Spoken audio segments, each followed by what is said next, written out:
Hello there, a very good evening and welcome to Prime TV News with me, Bhaktya Surya. To begin with, let's take a look at the stories making headlines this evening. It has been revealed at the Presidential Commission to inquire into the Easter Sunday attacks that a prior warning letter had been received. The All Ceylon Rice Mill Owners Association says that a kilo of rice could be given for less than 90 rupees. Sinhala Jatika Samvidhanaya says that a statement should be recorded from former Minister Ranjit Madhuma Bandara in connection with the investigations related to the White Van media briefing. Retired Major Ajit Prasanna says that there is a suspicion about former Minister Patali Champaka Ranavaka over the abduction and disappearance case of Pradeep Eknaligoda. In news from overseas, Cuba names the country's first Prime Minister in decades.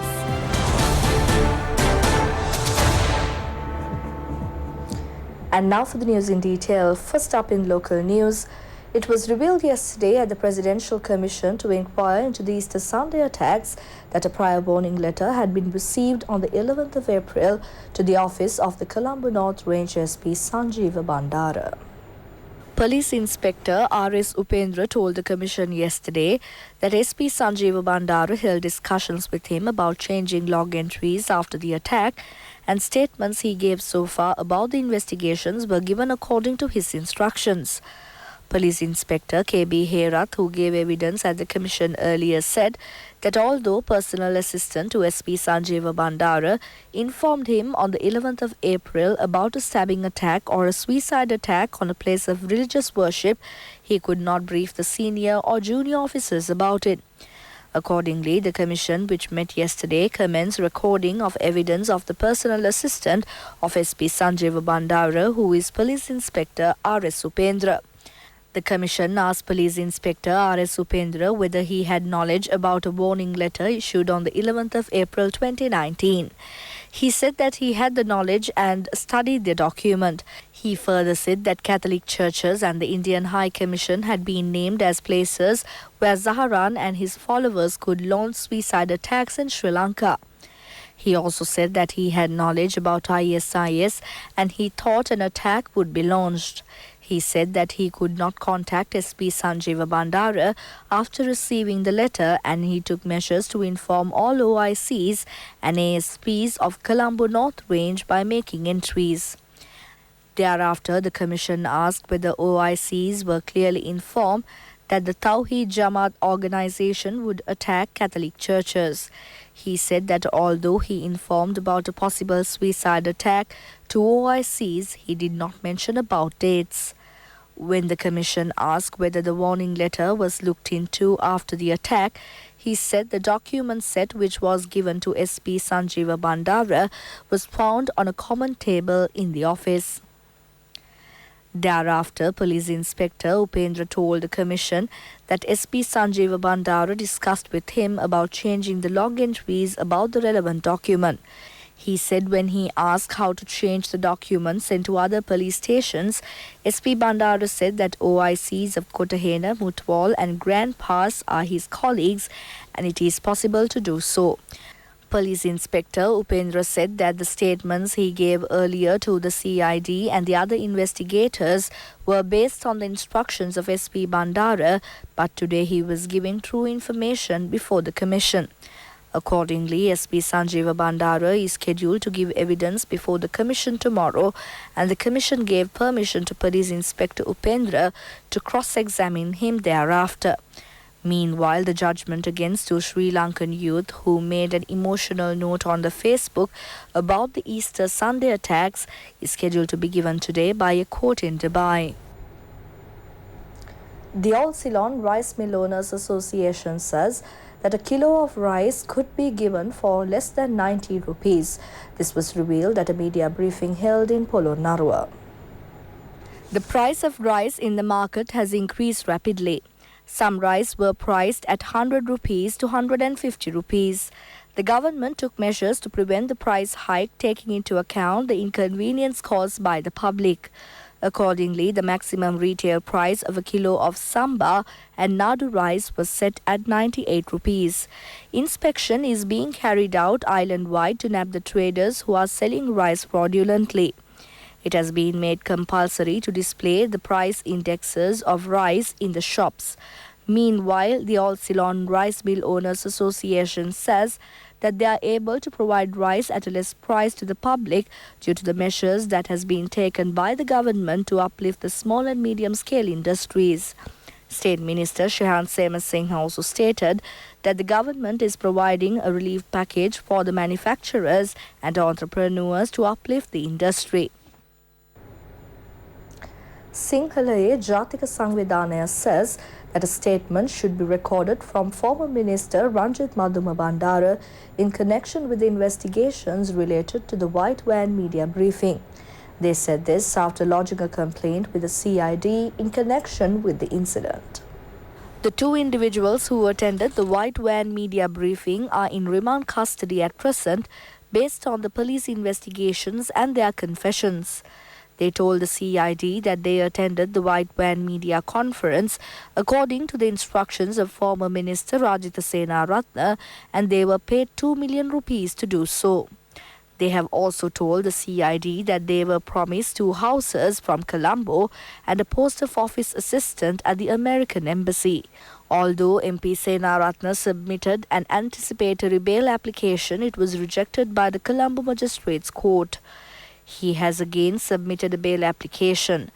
Venerable Mandile Panya Lokatera, lodging a complaint with the CID this morning, said that a statement should be recorded from former Minister Ranjit Madhuma Bandara about the White Van media briefing.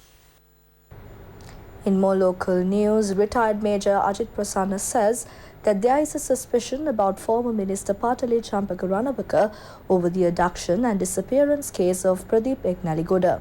He made this statement speaking to the media after a complaint lodged with the police headquarters. He said that he lodged a complaint with the police headquarters against former Minister Patale Champaka Ranawaka for abducting and for being responsible for the disappearance of journalist Pradeep Eknaligoda on the 24th of January 2010. He said that he has included special evidence in his complaint, which is an article published by Pradeep Eknaligoda in the e-news website, which described unnatural sexual behavior of former Minister Ranawaka with some women. It was published on the 8th of December 2009. The article gives evidence that Ranawaka's wife Nirmala met Eknaligoda in November 2009 and told him about the misdeeds to her from Ranawaka.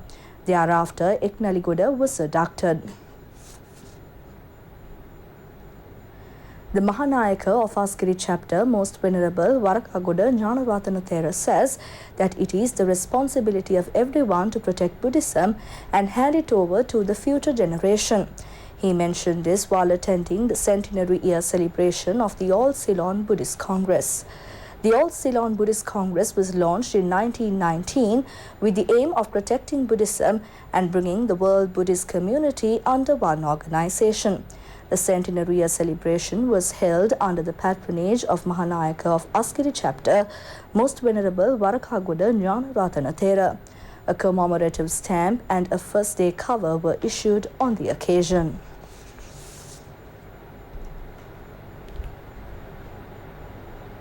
A racket of fraudulently obtaining rice from the Tissa Maharama Veeravila Satasa stores has been detected. The Consumer Affairs Authority said that strict legal action will be taken against the racketeers. It has been found that the racket has been conducted over a long period of time. Only 10 kilograms of rice is issued to a customer by Satasa outlets. Since there is no limit for cooperatives to purchase, it has been revealed that the rice has been purchased fraudulently under the name of Tissa Maharama Cooperative Society. Rice has been issued from Veeravila stores at a price of 84 rupees per kilogram. People have to buy those at a higher price after selling the rice for 88 rupees per kilogram for private traders.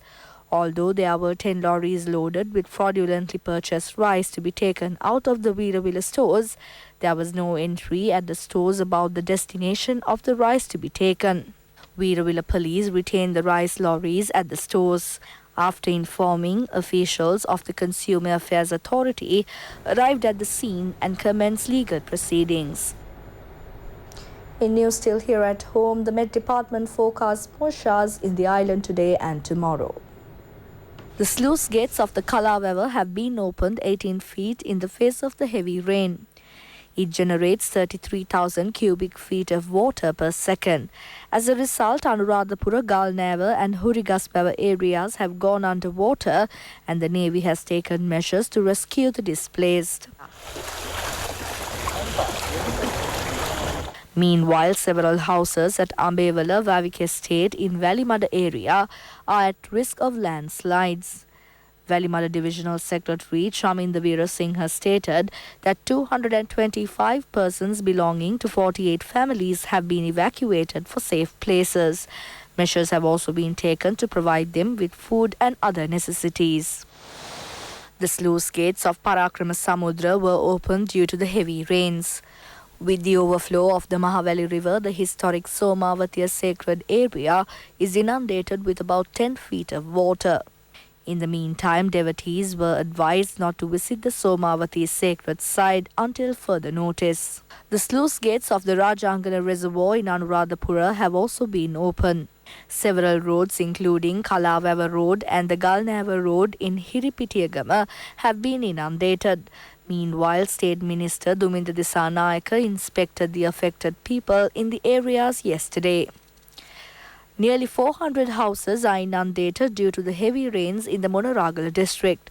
The Sella Kataragama, Ganadevi Devalaya and the Lakshmi Devalaya are also inundated. Former Chief Minister of Ua Province, Sashindra Rajapaksa, visited the area and looked into the situation. Steps have been taken to evacuate 11 families from Rakampane village in Pallebovila, Galnavar in Hanguranketa police area due to the landslides occurred early this morning. Traffic has been temporarily suspended following a fall of a massive earth mound in Imbulpe, Nanperiyal, Nanrak Road. As a result, 45 families have been affected. Parliamentarian Ajit P. Pereira says that the wish of all UNPers is for Sajid Premadasa to be the party leader. He was speaking at a media briefing at the UNP office in Bandaragama. He said that a majority of UNP members expect Sajid Premadasa to become the leader of the party. He said that they have given the message to the party leader. He said that they hope UNP leader Ranil Wickremesinghe will retire this year by handing over the leadership to the new generation. He added that they thank him for his services to the party. A veteran journalist, lyricist and commentator Sunil Chandra Wickremesinghe has passed away. Sunil Chandra Wickremesinghe entered the media field in 1970s and worked as a permanent announcer for the Rajarata Radio. It was during the golden era of the Rajarata Radio. Sunil Chandra Wickremesinghe has done a tremendous service in bringing an excellent series of programs to the listeners through the Rajarata Radio service with famous artists like Visharada Gunadas Kapuge and Swarna Sri Bandara. Through his programs, many new artists from the Rajarata region were introduced to the national level. Krishanta Erandaka, Janaka Wickremesinghe, Karunaratna Vijayavardhana, Jagat Wickremesinghe and Rohana Dandeniya are just few of them. Sunil Chandra Wickremesinghe, who served as an assistant manager at the commencement of the Lakhanda Radio, later served as the operations manager. He is also a composer of many popular songs, including the song Pinimutu Sihilal Yame, sung by singer Janaka Wickremesinghe.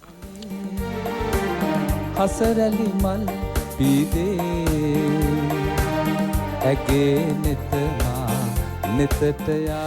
The book Pinimutu Sihilal Yame, containing 74 songs composed by Sunil Chandra Wickremesinghe, was also published.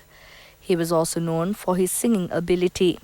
He was a Bachelor of Arts graduate and has also worked as a producer for the Vatican Radio. The remains of Sunil Chandra Wickremesinghe are being kept at the residence at 552/1 Darshana Mavata, Dangahavila, Ragama. The funeral will take place tomorrow at the Pulhena crematorium. රෝහල් බිමක දිදිනක් කෙරුවෙමි වාස මට සිහි වුණා ගම් පෙරළිය Jinadasa. With that, we wrap up our today's edition of Prime TV News. For details of these stories and for more, you can log on to our website www.itnews.lk. Thank you for joining me. Bye for now and have a pleasant evening.